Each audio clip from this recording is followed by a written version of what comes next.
pessoal, um grande abraço a todos vocês que nos acompanham. Estamos aqui hoje estreando o primeiro podcast da Aceville Transportes.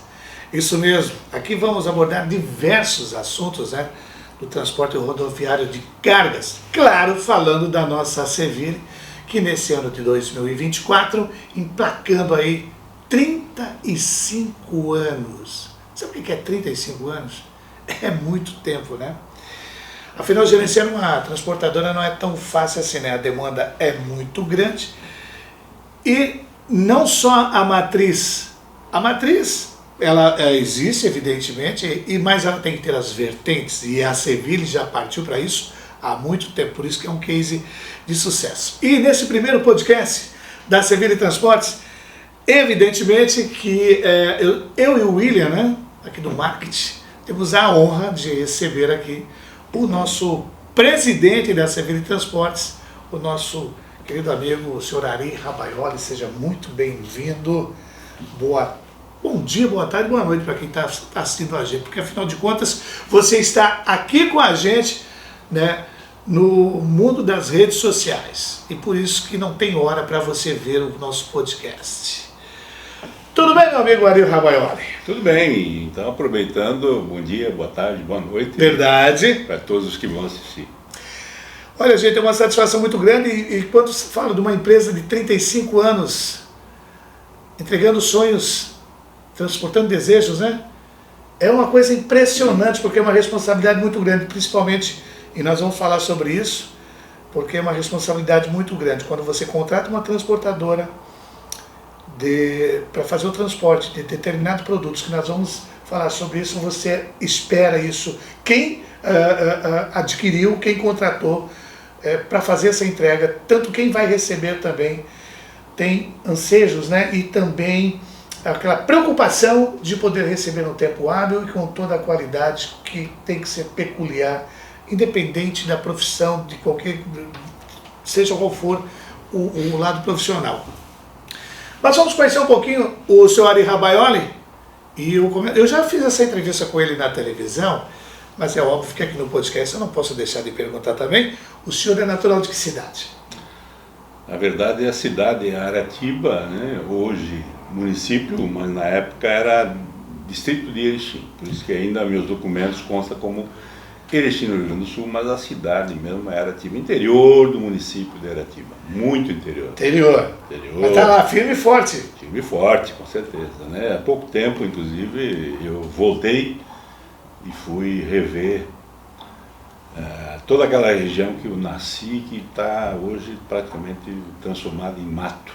Em mato? Não tem mais...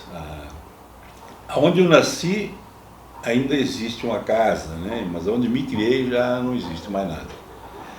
E quem eram os seus pais? Meu pai, Romildo Rabaioli, a minha mãe, a Joana Ricardi Rabaioli. Eles vieram de Garibaldi, no Rio Grande do Sul, para o município de Aratiba, porque, segundo eles, ali ainda as terras eram muito mais férteis do que a região de onde eles vieram. Então, vim de uma origem bastante humilde, né? Me criei, pelo menos até os meus 12 anos, no sítio. Logicamente, naquela condição ainda de sem luz, água, telefone, rádio. Sem aquela infraestrutura que estamos acostumados hoje, né? Exatamente. E depois, aos 13 anos, realmente eu saí de casa para poder estudar. E aí que começou a minha história. E aí, tocou num assunto muito legal, senhor Ari Rabaioli. Como foram os seus estudos? Onde que o senhor estudou? Qual a sua formação? Na verdade, naqueles primeiros 5 anos, né, naquela escola lá do interior, onde o professor dava aula para as 5 séries, né? Aquela escolinha do interior. Eu tive a oportunidade de estudar em 3 escolas diferentes, porque as 3 se localizavam, digamos assim, a mesma distância de casa, né? Então, de 4 quilômetros. Então, de acordo com o professor da escola, eu fui me direcionando, e depois, aos 12 para 13 anos, eu saí de casa para poder fazer o ensino fundamental. 12, 13 anos já saiu de casa? 12, isso foi em janeiro, eu completei 13 anos em março. Essa começou a minha história. eu fui morar em uma localidade próxima de Aratiba, trabalhei numa casa de um comerciante que ele comprava e vendia produtos agrícolas, né? Ele levava para os colonos a farinha, Sim. a querosene, o açúcar, aquilo que o colono produzia e trazia então os produtos colhidos pelos colonos naquela portinha. Energia elétrica era querosene. Lá no sítio, com certeza. Era querosene. E como é que foi a sua passagem profissional por Chapecó, né? Foi Chapecó, isso? Foi seu início? Sim, na verdade eu fiquei ali durante 4 anos. Na verdade, naquele primeiro endereço, 3 anos aproximadamente. Foi mais 1 ano na cidade, fazendo realmente o ensino fundamental. Eu trabalhava de manhã, estudava à tarde, voltava, trabalhava à noite até umas 9, 10 horas. E às 4 da manhã o comerciante me chamava para acordar 3 empregados que precisavam ser acordados, porque nem despertador tinha. Que horas era isso? Era uns 4 da manhã. 4 da manhã. Frio? Então eu ia, chamava frio, às vezes, inverno, chamava os 3 e retornava para a cama até umas 7h30, 8 horas e começava meu expediente todos os dias. Depois disso, que eu fiz ensino fundamental, há 17 anos eu vim para Chapecó, e aí começou realmente a minha vida profissional, até os 20 sem carteira assinada, até porque tem aquela dificuldade, né, das empresas não contratarem porque não serviu o exército ainda e tal. E efetivamente, a partir dos 20 anos, eu comecei minha carreira profissional no Bradesco durante 10 meses e depois no Unibanco. Então tem uma história já no Bradesco, bastante curiosa, né? Porque eu, como nunca tinha trabalhado de carteira assinada, era muito desafiador para mim, logo numa agência bancária do Bradesco. Então o senhor foi bancário? Fui bancário durante 15 anos, né? Por isso que tem todo o histórico e é onde estou hoje, na verdade, né? E o que dá para falar daquele primeiro momento, né, no Bradesco? Eu entrei em fevereiro de 75, como eu disse, minha primeira carteira assinada. Em março eu já estava com a chave da agência na mão. Depois da aula ia lá datilografar contratos de crédito rural por livre e iniciativa e sem receber hora extra. E logicamente o gerente, percebendo essa minha iniciativa, na sequência São Paulo pediu para ele indicar um funcionário para fazer um curso de crédito rural durante uma semana na Cidade de Deus, Osasco, que era a sede do Bradesco, e ele lembrou realmente da minha iniciativa, da minha dedicação. Ele me indicou, com 2 meses de banco, a fazer esse curso. Eu fui em maio daquele ano fazer o curso, retornei já com uma qualificação melhor. Em outubro de 75, daquele mesmo ano, inaugurou o Unibanco. Em dezembro me convidaram para ser o supervisor da carteira de crédito rural do Unibanco, com 10 meses de carteira assinada. E qual foi, digamos assim, o que mais me impressiona hoje quando eu lembro daquilo, né? Eu ganhava 700 cruzeiros. Né? Como escriturário do Bradesco. E o Unibanco me ofereceu R$2.000 para ser supervisor. E o que aconteceu? Eu tive toda a calma, que é um privilégio que eu tenho ainda até hoje, né? Diz, olha, eu só vou por R$2.500. Uma contraproposta em cima daquela proposta? E foi aceitar.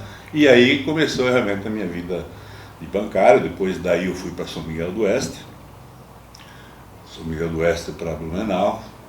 Blumenau vim para Joinville em 1985 e estou até hoje em Joinville e no Unibanco fiquei até 1990. Então é o seguinte, a gente vai conhecer essa história aqui de Joinville, como começou aqui a Seville, ou aquela marca ali, no próximo bloco, nesse podcast de estreia da Seville Transportes, hoje conversando, nossa primeira entrevista com o presidente da Seville Transportes, o senhor Ari Rabaioli. É um instante só. A Seville Transportes está há 35 anos prestando serviço de transporte de cargas.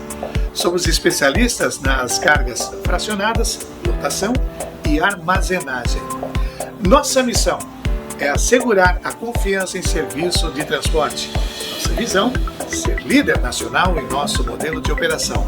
E nossos valores são a humildade, comprometimento, confiança, agilidade, transparência e idoneidade. Para isso, contamos com apólices de seguros, de carga, ambiental, gerenciamento de risco e logístico. Nossos veículos são rastreados. Contamos com terminais equipados com plataformas, empilhadeira e porta-pallets.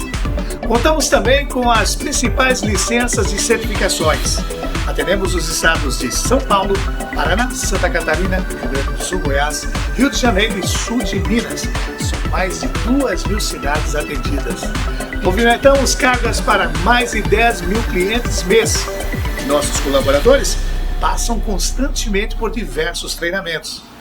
Contamos ainda com um projeto de sustentabilidade, a Preserve a Sevilha.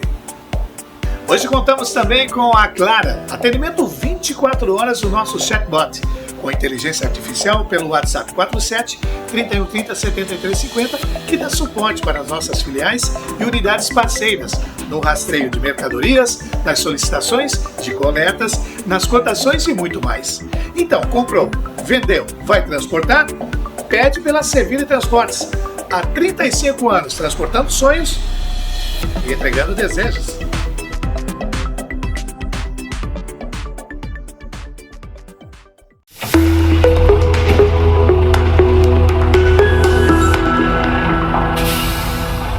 Continuando com o nosso podcast aqui de estreia da Sevilha Transportes, entrevistando aqui o nosso presidente Ari Rabaioli, o senhor Ari Rabaioli hoje com a gente.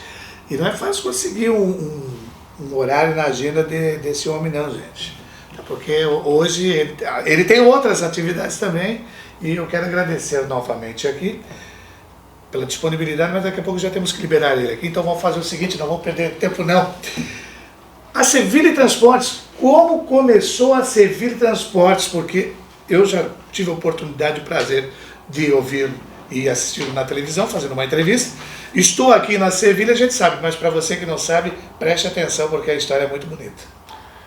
Eu tinha, desde os meus 20 anos, o sonho de ser empreendedor. Desde os 20 anos. Eu tinha 35, né? 15 anos de Unibanco, naquele momento. E lógico que você, na condição que eu estava no Unibanco, gerente geral da maior agência do estado, foi assim um desafio muito grande, porque a Sevilha foi fundada em 1989 e eu fiquei até 1990 pensando se eu ia tomar a decisão de deixar o certo pelo duvidoso. Deixar a condição de assalariado pela condição de empreendedor. E principalmente numa atividade de alto risco, que é o transporte, uma atividade em que nós temos que cumprir uma legislação trabalhista igual à da indústria, né? Com o caminhão em movimento, com Sim. rodovias, com uma série de falta de infraestrutura, né? Que você já conhece. Nós temos que responder ao Ministério do Trabalho pela mesma carga horária, pela mesma legislação. E principalmente uma empresa que presta serviço, que na época me disseram que vender frete era mais difícil que vender um livro. Apesar do nosso país não ter a cultura da leitura. O hábito da leitura, né? Mas eles me disseram que o livro normalmente você tem uma amostra, né? A capa ilustrada. Exatamente. Né? E o transporte é um serviço que você não tem, é abstrato, você não consegue vender sem ele testar, o cliente testar o teu serviço. Então esse é um desafio muito grande sempre, quando se inicia uma empresa de transporte, para conquistar os clientes, que os clientes venham acreditar na Sevilha, que você sabe que nós entregamos sonhos. Sonhos. E sonho é aquele produto... Transportando os desejos, entregando sonhos. Então, aquele produto que o cidadão resolveu comprar na internet, que ele aguarda com muita ansiedade. Verdade. Aquela matéria-prima que o comerciante, o dono da indústria comprou para produzir o melhor produto, a melhor embalagem, é esse que nós transportamos. Então, conquistar essa confiança você iniciando uma empresa em 1990, né? Apesar dela ter sido fundada em 89, foi extremamente desafiador, porque as empresas, os empresários me perguntavam, né, qual a garantia que eu tenho de te dar uma mercadoria para ser transportada de 100 mil, 200 mil, 500, 1 milhão, e você ter uma empresa tão pequena ainda, né, que nós começamos ao lado da casa, com um terminalzinho de 100 metros quadrados, mas os primeiros meses, de maio até setembro, outubro, que tem uma história aí de como nós construímos o primeiro terminal, muito interessante, até para quem está assistindo saber, né, o quanto é difícil, né, chegar na condição que nós estamos hoje, né? Sim. Eu saí em maio do Unibanco, de 90, a empresa já estava fundada em setembro de 89. Então, só me perdoe interromper, então por isso desses 35 anos, são 34, então agora estou entendendo. A empresa tem 35. Mas eu comecei a 34. Saí do banco, 31 de maio de 90. Perfeito. 1º de junho de 90 foi o meu primeiro dia na Civil. Está explicado. Obrigado. Foi o tempo em que nós precisamos realmente, eu precisei para ter a coragem de tomar aquela decisão. Perfeitamente. Então, no dia 6 de setembro de 90, na história de uma carreta que chegou com 24 toneladas de papel resma, um papel destinado para as indústrias gráficas. E aquela carreta tinha 2 entregas, Gráfica Catarinense, do Grupo Laboratório Catarinense, e Gráfica Ipiranga. E na época, empresa muito pequena, muito difícil, né? Eu mandei pesquisar quanto custaria para descarregar a carreta. Chapa. Tipo assim, R$500 o dinheiro de hoje. Aí eu olhei para o motorista, vamos descarregar essa carreta, nós dois? O senhor e o motorista? O motorista. 24 toneladas. No dia 7 de setembro de 90, as minhas mãos aqui não abriam. Que o papel resma, ele vem em cima de um pallet e você pega aqui, coloca num outro pallet e puxa, e lógico, tem 24 toneladas nesse movimento. Dia 7 de setembro de 90 nós alugamos um caminhão cara chata, um 111 da Mercedes, e fomos a Campo Alegre. E lá nós alugamos 2 cavalos, uma motosserra, e nós escolhemos os eucaliptos, né, que seriam os pés direitos do primeiro terminal da empresa. Naquele dia nós atolamos o caminhão, naquele dia nós descemos a Serra Dona Francisca sem freio praticamente, em primeira, né? E quando nós chegamos ali na casa para descarregar os eucaliptos, ele embicou e veio de ré e deu contra o portão. O eucalipto veio contra a grade da carroceria, contra a cabine daquele caminhão. Quer dizer, o que tinha que acontecer, aconteceu ali, graças a Deus. Exatamente. Né? Mas aí descarregamos o eucalipto, que nós tínhamos realmente escolhido lá na plantação de eucalipto, para fazer os pés direitos do primeiro terminal de 100 metros quadrados, ao lado da nossa casa. Que era em que bairro? Costa e Silva. Rua Engelberto Hagemann. Ali começou tudo. Ali começou. Ficamos 6 anos ali, até conseguimos construir o primeiro terminal na Rua Guilherme com Marquês de Olinda. Hoje o senhor está na presidência da Ceville. Sim. Eu não posso deixar de falar que isso que o senhor contou anteriormente aí é emocionante, né? Uhum. Eu percebi até que os olhos ficam lacrimejados, mas é normal, né? Absolutamente normal, até a gente fica emocionado.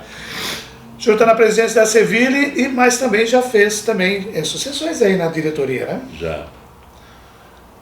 Nós iniciamos já o processo de sucessão aqui na empresa há uns 6, 7 anos já, porque antes de eu assumir a posição que estou hoje, que eu presido, né, o Badesc, eu também era presidente de 3 entidades na época de 2016 até 2022, que era a FETRANSESC, a Federação das Empresas de Transporte de Cargas, o SESC-Senat, que é o nosso sistema S do transporte, e a Transpocred, uma cooperativa de crédito também. Sim. Eu presidi ela de 2014 a 2022. Então, nesse período, a gente já vinha tratando da sucessão até convite do governador em assumir o Badesc em definitivo, né? E aí foi quando nós realmente decidimos ficar só no conselho, e que nós estamos fazendo hoje, que temos aí a Daniela, nossa filha, como diretora, e tem um grupo, um comitê gestor que você conhece já, perfeitamente, que ajuda a gerir a empresa. Muito bem, olha, e com isso a Seville tem diversas filiais, eu falei no início do podcast, né, que é a vertente, né, não ficou somente na matriz, e atende vários estados aqui do nosso Brasil, né, e já aproveitando aí, qual é a projeção aí para o ano agora de 2024 da Seville Transportes? Eu venho insistindo há muito tempo, já com a minha filha e com o grupo gestor, que nós temos que buscar sempre transportar para outras regiões, né? Aumentar o nosso, digamos assim, a nossa região de atendimento. Sim. O Brasil um país continental que tem muitas oportunidades, e eu sempre digo, nós precisamos aproveitar as oportunidades. Então, constantemente a Seville vem ampliando a sua área de atuação para estados novos, regiões, estados diferentes. Então eu não tenho dúvida que 2024 ainda nós vamos atingir mais regiões aí e poder ampliar nossa região de atendimento. Bom, então isso já responde, né? Vou fazer a pergunta porque já estava no nosso script. Essa gestão, então, realmente está dando certo, graças ao trabalho de todos, ao incentivo de todos, e expandir ainda mais ainda em 2024. Já foi feita uma conversa, uma reunião entre vocês para saber os pontos que faltam atingir ainda, por enquanto ainda está ali no papel em estudo. Na verdade, quando você faz a sucessão, quando você implanta a governança na empresa, as decisões, você dá digamos assim, uma meta, um objetivo, né? E eles vão, logicamente, estudando as melhores regiões e colocando em prática. Então nós temos um planejamento estratégico de ampliar nosso atendimento a nível Brasil cada vez mais, e todo ano eles vêm ampliando e me apresentando realmente os resultados, e tem sido muito bom. O senhor teve uma forte atuação também na questão das entidades aí de transportes. Como é que foi essa experiência? Por quanto tempo durou isso? Isso tudo começou logo que eu me tornei empresário, eu era jovem, e eu recebi a visita do Sindicato das Empresas de Transporte de Cargas, Cetracage. E eu me filiei, me associei ao Cetracage, e na sequência me convidaram para participar da diretoria. E em 2012 tive a oportunidade então de me tornar o presidente do Cetracage, 2012, 2016. E em 2016 eu disputei a FETRANSESC, que é a Federação das Empresas de Transporte de Cargas do Estado de Santa Catarina, que é o guarda-chuva do Sindicato do Estado de Santa Catarina. Fica acima. Junto com a federação veio o SESC-Senat, que é o Sistema Extra de Transporte, e eu já vinha uma atuação forte também na Transpocred. A Transpocred é uma cooperativa de crédito dos empresários do transporte, que iniciou em Santa Catarina em 2006. Eu sou um dos 23 sócios fundadores, e eu, com a experiência de bancário na época, logicamente me aproveitaram, e fui conselheiro fiscal 2 vezes, conselheiro da administração, diretor financeiro antes de implantar a governança, e depois, nos últimos 8 anos, eu fui presidente do conselho. Com essa experiência de bancário, 15 anos antes de ser empresário, e com a experiência de criar uma cooperativa de crédito, que é uma instituição financeira, e ser presidente durante 8 anos, é que o governador Jorginho Melo, então, me convidou para assumir a presidência do Badesc, que é uma instituição financeira aqui do Estado, e que estamos lá dando expediente em tempo integral e deixando a empresa a cargo da nossa diretoria e do grupo gestor. Já para encerrar, então, que sei que o seu tempo também tempo curto para todos, né? Mas a sua agenda hoje está lotada. Aproveitando já que recebeu esse convite aí do governador Jorginho Melo para assumir a presidência do Badesc, conte para a gente aí rapidamente como é que está sendo essa experiência para a pessoa Ari Rabaioli? Sem dúvida, uma experiência fantástica, porque eu sou do setor privado. Sim. Pois então. E fui trabalhar no setor público. E você sabe que é um divisor de águas, né? Divisor de águas, extremamente desafiador. Mas às vezes eu brinco, né? Se fosse fácil, não seria para mim. Então, tenho sim... Tem que estar preparado para os grandes desafios. Exatamente, um grande objetivo de, a exemplo do que nós conseguimos deixar na FETRANSESC, no SESC-SENAT, no CETRACAR e na Transpocred, deixar um legado também no BADESC. Nós temos estamos iniciando um trabalho forte com o grupo que nós encontramos lá. O BADESC está desde 2011 sem ter um concurso público. Então agora nós estamos criando uma área de recursos humanos exclusiva, uma atenção especial ao quadro, e devemos logicamente criar a política de remuneração por produtividade, né, a exemplo do que nós fazemos no setor privado. E eu não tenho dúvida de que será um grande sucesso, porque é extremamente desafiador atender os desejos do governador Jorginho Melo. Ele é o idealizador do Pronamp Nacional. Sim. Lá na pandemia ajudou a manter muita gente, muitas empresas, microempresários. E agora ele tem um Pronamp estadual. Trouxe o modelo do Pronamp nacional, que não havia subsídio de juros, e ele plantou em Santa Catarina um Pronamp, por exemplo, o Pronamp Mulher a juros zero, né, subsídio total.